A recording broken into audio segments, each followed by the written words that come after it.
कि यदि गलती से आपका भाई, आपका बेटा प्रशांत किशोर आपके क्षेत्र में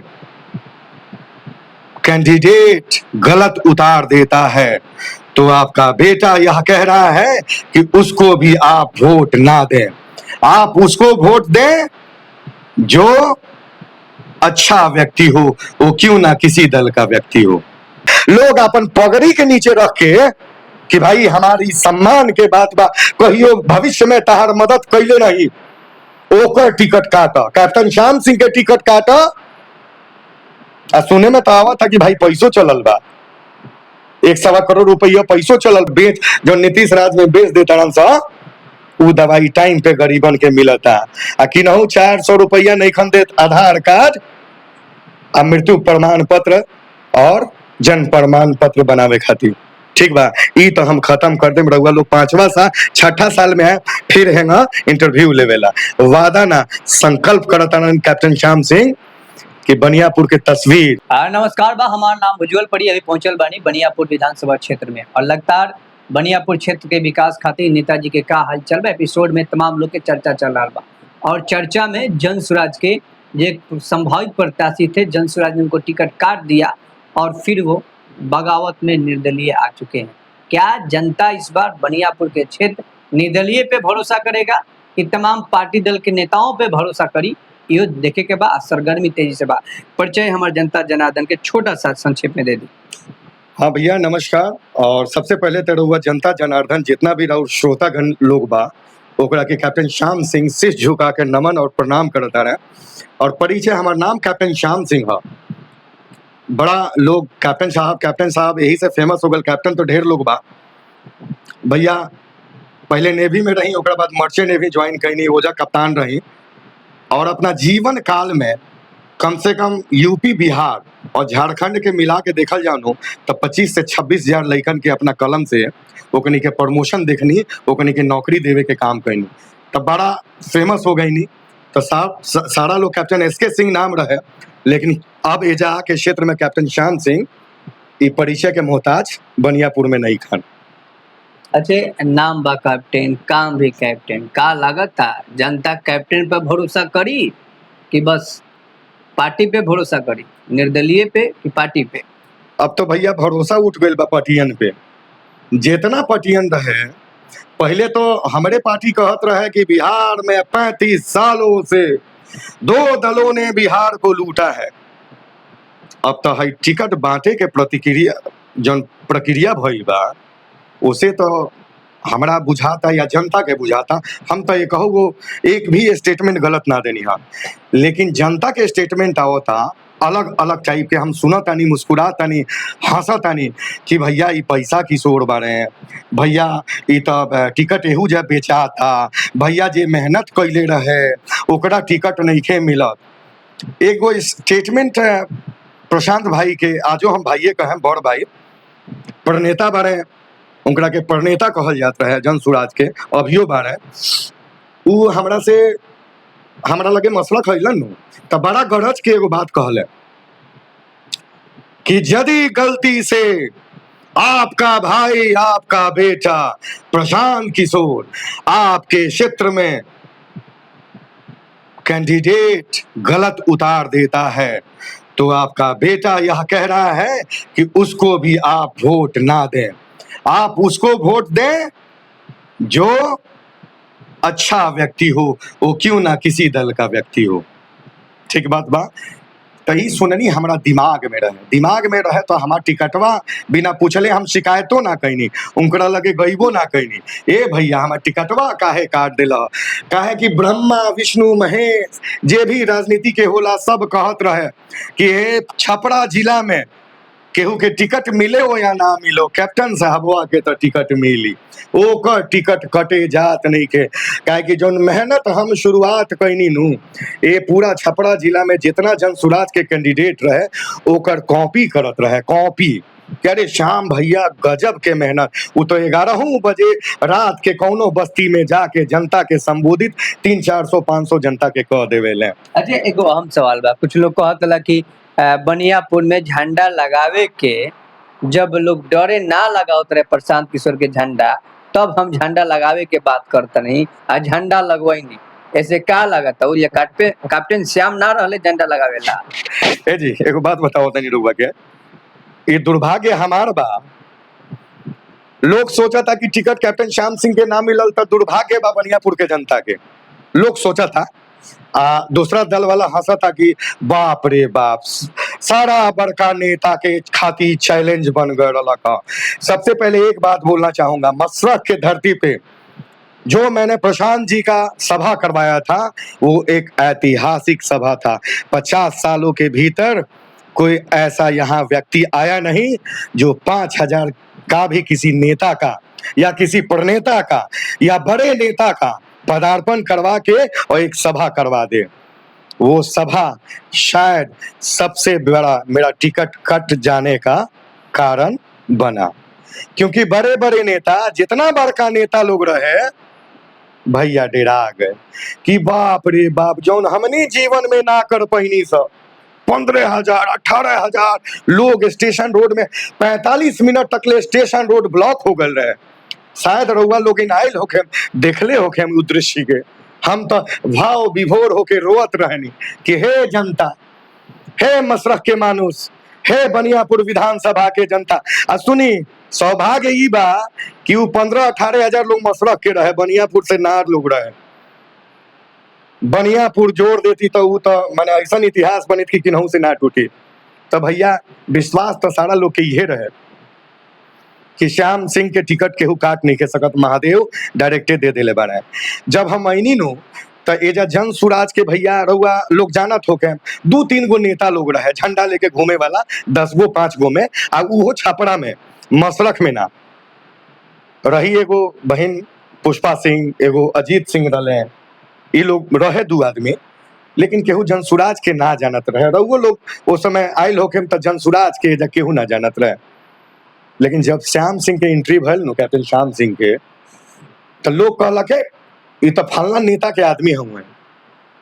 हम कनी भाग बुड़बक, एकदम ठेठ भोजपुरी में हम बोलते नहीं, हमारा भोजपुरी बड़ा पसंद है। कनी भाग बुड़बक राते में 200 बैनर पोस्टर पूरा मशरक में लगवा देनी के रे हम कोनो नेता के ना नु, हम तो जनता के आदमी हई। हम तो 12 लाख के नौकरी छोड़ के आइल बनी हे जनता खाती, हे 35 साल के दर्द मिटावे खाती आइल बनी। हम नेता बने आयल बनी, और नेता बने आयल रहती तो हे उम्र में आती, है दाढ़ी पका के। हर नेता के बेटा भतीजा लोग आवता जवानिये में कि अब हमारे बाबू राज कैले, हमारे चाचा राज कैले, अब हम विधायक बने। भानु ई वंशानुगत राजनीति भानु। हाँ 243 सीटों पे तो बढ़ले बा। अब वंशानुगत राजनीति जब लालू जी कैले, नीतीश जी कैले, तो हमारे प्रशांत जी कहाँ छोड़ देता रहे, उहो तो उहे करता रहे। ए मर्दे जुमा 4 दिन पहले आरसीपी सिंह अइले हैं उनकर बेटी के कैसे मिल गई टिकटवा, कितना क्षेत्र में घूमल बारी, कितना काम कैले बारी, रउआ तनी बताई। जे है 51 गो भइल ह, 51 गो में जितना लोग के टिकट मिलल बा, रउआ लोग का जाना तनी वो लोग क्षेत्र में दिखल बा, मेहनत कैले बा, जनता के संपर्क में बा। अब प्रशांत जी कहता ना, ए भाई जितना हम टिकट दिले बानी पढ़ल लिखल साक्षर आदमी के, ए मर्दे जनता के काम करे खातिर कनेक्शन चाहिए, साक्षरता ना। एगो अनपढ़ आदमी सेवा भाव नहीं के कर सका, तारे आईए बीए आ डीआईजी आईजीए तार काम कर सकता। गलत बात कहते नहीं भैया, ये सही बात बा। तो बनियापुर के राजनीति में कहाँ डीआईजी आईजी वैल्यू बनियापुर के सुनी, बनियापुर के हम एगो बात बताओ तनी। बहुत बड़ा नेता लोग जो बहुत दिन से एजा राज करता नु, ओकरा डर केकरा से रलक ह, जेकर टिकट कटाइल बा ओकरे से नु, ना तो टिकटबा कटी। लोग अपन पगड़ी के नीचे रख के कि भाई हमारी सम्मान के बात बा, कहियो भविष्य में तहार मदद कैले नहीं, ओकर टिकट काटा। कैप्टन श्याम सिंह के टिकट काटा।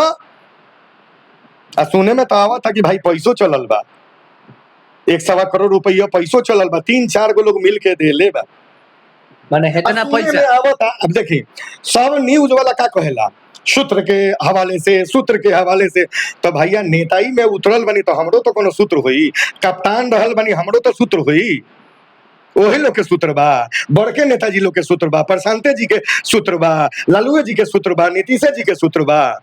वो एगो छोटो नेता के सूत्र हो सकता। तो ई तो जनता कहता कि सुने में आइल बा 1.25 करोड़ में खेला भइल बा। एगो बड़का नेता कहीं हॉस्पिटल में बैठ के अपना स्वजातीय से ताकि लोग कहता, सूत्र इहो कहता कि ये पार्टी प्रशांत जी का थोड़ी है, इस पार्टी का मार्केटिंग कर रहे हैं प्रशांत जी, यह तो पार्टी पप्पू सिंह का है और he is a businessman, he has invested मनी। तो 10 लगाएंगे तो बिजनेसमैन भी चाहता है ना जी, तो are making a business, they are making a business. ये लोग कह रहे हैं, ये मैं नहीं कह रहा हूं। मैं तो आज भी रिस्पेक्ट करता हूं और उसके सोच और विचारों को अपने दिल में समा के रखा हूं, क्योंकि बड़े भाई प्रशांत किशोर ने बोला था, यदि गलती से मैं किसी गलत नेता को आपके क्षेत्र में देता हूं तो उसको वोट आप नहीं दें, तो मैं अपने बड़े भाई का शीश झुकने नहीं दूंगा। मैं अच्छा नेता यहाँ का बना अपने मेहनत से, तो भैया मैं प्रशांत जी का शीश झुकने नहीं दूंगा अपने क्षेत्र में।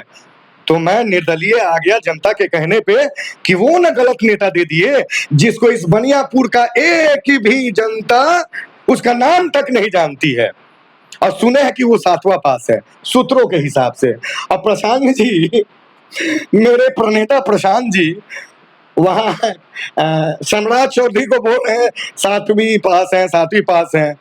वो चेक नहीं करवाए क्या अपने कैंडिडेटों का कि कुछ कैंडिडेट ऐसे भी हैं, सुनने में है, सूत्र कह रहे हैं, लोग हमें भी कहते हैं, हम सुनते हैं मुस्कुराते हैं, लेकिन जरा उसका आप घूम के, आपसे रिक्वेस्ट है, प्रशांत किशोर जी सर्वे करा चुके हैं, सर्वे में भी कैप्टन श्याम सिंह ही थे, लेकिन आप सर्वे कीजिए, यदि 100 में 90 आदमी कैप्टन श्याम सिंह ना कहे और श्रवण महतो को यदि 100 में 10 व्यक्ति भी श्रवण महतो को इस मसरक और बनियापुर का तो वो है, तो उसके क्षेत्र में कुछ लोग जानते होंगे, लेकिन पूरा बनियापुर नहीं जानता है, तो भाई मैं इस टिकट का दावेदारी को मैं अपने मुंह से कहूंगा कि मैं दावेदार नहीं था। यदि इस मसरक में घूम लीजिए, आप लोग आए हैं तो आपसे रिक्वेस्ट है, नेता छोड़िए, उसको यदि जानता भी नाम से बाई नेम कोई होगा तो मैं अपने आप को गलत साबित कर दूंगा यहाँ पे। और अजय तमाम मुद्दा भाई तरोड़ा टिकट के पे चर्चा पे रोड़ा कहता नहीं बात करनी है, प्रशांत के व्यक्तित्व रिलेशन पे बात करता नहीं, लेकिन बनियापुर के मूलभूत जन विकास के हम बात करी, एजवा एक ही पार्टी के लोग, एक ही परिवार के लोग राज कैले बा, विकास के नाम पर जन देखले बनी रुआ तो जानते बनी 20 वर्षों से बनी, तो का लागत था कि रोड़ा आए तब पार्टी रोड़ा पर जनता रोड़ा पर विश्वास करके वोट करी। ए जी हम अपना वोट के तो बात नहीं करत, हम तो एक गो बात रुआ के कहे के चाहे कि रुआ वो नेताजी लोग खातिर भगवान से मनाई कि जनता वो लोग पे विश्वास करी कि ना। अरे हमरा पे जनता विश्वास करता तबे नु हम भाई माने ललकार के कहतनी कि हमार जनता के आदेश बा, हमार बनियापुर के आदेश बा, हमार मसरक प्रखंड के आदेश बा कि रउआ राउ टिकट केहू कटवा सकता, रउआ टिकट ना दे के केहू रोक सकता, लेकिन हे बनियापुर के विकास के रोके खातिर रउआ के केहू दबा नहीं के सकत, तो रउआ चुनाव लड़े के पड़ी। तो ये जनते के कहला में हम निर्दलीय, हम कोनो नेता हैं कि ये खाली नेता बन गए, नेता हमार आदत बन गए कि भाई ना जीते ना नेता रहम तुम जी ना पाए। हम तो भाई फ्रेशर बानी, लेकिन हम बड़ा खुश बानी कि है 8 महीना 1 साल के अथक प्रयास में नेता तो ना, लेकिन है बनियापुर के बेटा जरूर बन गए बनी। अब विकास के बाद हम 5वां साले का सब नेता खानी हम बोल दिए हई करे हैं, रोड बनवा दे, नाला बनवा दे, हई सोलर लाइट लगवा दे, वो तो सारा नेता कहियन सब अभी जाके 5 साल बाद हमरा क्षेत्र में आएम ना, और वो अपने मुंह से कहम कि कुछ भइल बा कि ना, वादा ना संकल्प। कुछ लोग कहत रहला कि कितना लोग तभी निर्दलीय चुनाव आई पूर्व विधायक लिखवावे खातिर, पूर्व प्रत्याशी विधायक लिखवावे खातिर, तका उ में रोडो रहम का ना ना जी, एगो हम ईमानदारी से बात कहता नहीं, हमरा नाम के पहले कप्तान लिखाला कैप्टन श्याम सिंह, तो पूर्व या वर्तमान ई विधायक तो कहियो ना कहे हम कप्ताने कहे, हम विधायको बन जाए नो तो हमरा विधायक नहीं के नो, विधायकी के नशा नहीं के, हम तो काम करे आयल बनी, हम तो बनियापुर हम मसरक बदले आयल बनी, तो भैया ई हमरा में नशा नहीं के। लोग विधायक जी हमार यारो दोस्त कहलन सा का विधायक जी का हाल बा, कहनी रे भैया विधायक मत बोली हा, विधायक बोल ऐसा शब्द बानो कि माथा पे चढ़ जाला, हमरो घमंड हो जाई, बिहान तारा से बतियावले छोड़ दे, तारा के बैठावलो छोड़ दे, तारा साथे चायो ना पिए, भैये बोली हा, बबुए बोली हा, श्यामे बोली हा। हाँ हमरा विधायी शक्ति चाहिए कि हे बनियापुर में जितना बुरा शक्ति विद्यमान बा ओकरा के हे ही हाथ से उखाड़ के हम फेंके के काम करी, विधायी शक्ति तो चाहिए न। विधायक नहीं के बने के, विधायी शक्ति चाहिए कि हम अपना जनता जनार्दन के हक खातिर अपन विधायी शक्ति के प्रयोग करके ओकरा के आजादी के जिंदगी दी, एगो अच्छा व्यवसायी वर्ग के करे के ओकरा के सेफ्टी प्रदान करी, ओकरा के जगह दी और ओकरा के ऐसा सुंदर मसलक बना के दी कि बाहर के लोग भी आओ आ कहो ए मर्दे काहे पटना चलत रहा, चलो ना मसलखवे मार्केट की कर लिया, बड़ा सुंदर मसलक मार्केट बा, बड़ा व्यवस्थित बा, ओजा पार्किंग के व्यवस्था बा, ओजा खाए पिए के व्यवस्था बा, ओजा टॉयलेट के व्यवस्था बा, आ जाना थाना में ही एगो घुसखोरी नहीं के चला, जाना स्वास्थ्य केंद्र में सारा दवाइया डॉक्टर बेच जो नीतीश राज में बेच देता रहा सा, वो दवाई टाइम पे गरीबन के मिलता, आ कि नहु 400 रुपया नहीं खन देत आधार कार्ड आ मृत्यु प्रमाण पत्र और जन्म प्रमाण पत्र बनावे खातिर। ठीक बा, ई तो हम खत्म कर देम, रउआ लोग 6ठा साल में है फिर हैंगा इंटरव्यू लेवेला, वादा ना संकल्प करता कैप्टन श्याम सिंह कि बनियापुर के तस्वीर और तकदीर बदलल मिली रउआ लोग।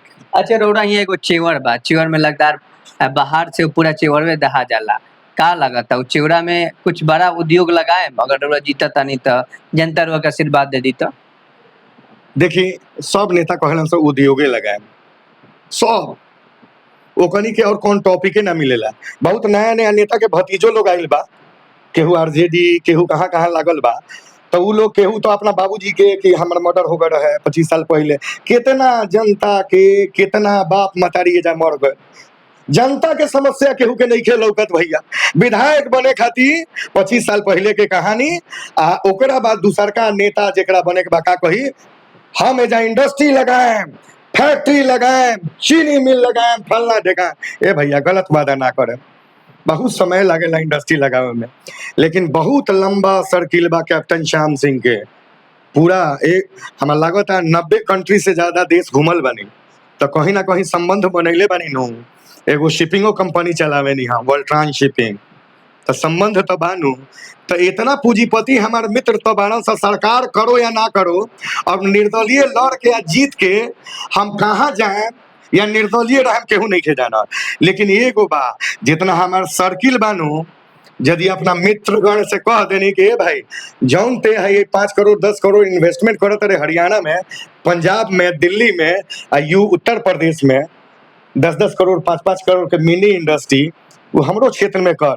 आ हम तोरा के वादा करत हईं तोरा के जमीन के आवंटन आ तोर सेफ्टी और सिक्योरिटी के जिम्मेवारी हमार रही, और छोटो छोटो 10-15 गो अपना क्षेत्र में करवा दे हैं तो कुछ तो राहत मिली। लेकिन हऊ बड़का फैक्ट्री जौन कहता नहीं, सब लोग कहता कि चीनी मिल चालू हो जाई, हई कर दे, हई बनवा दे, वो सब बहुत लंबा चीज है, वो जानता नहीं। का कहें बनियापुर के जनता से अपील निवेदन का करें 16 तारीख खातिर?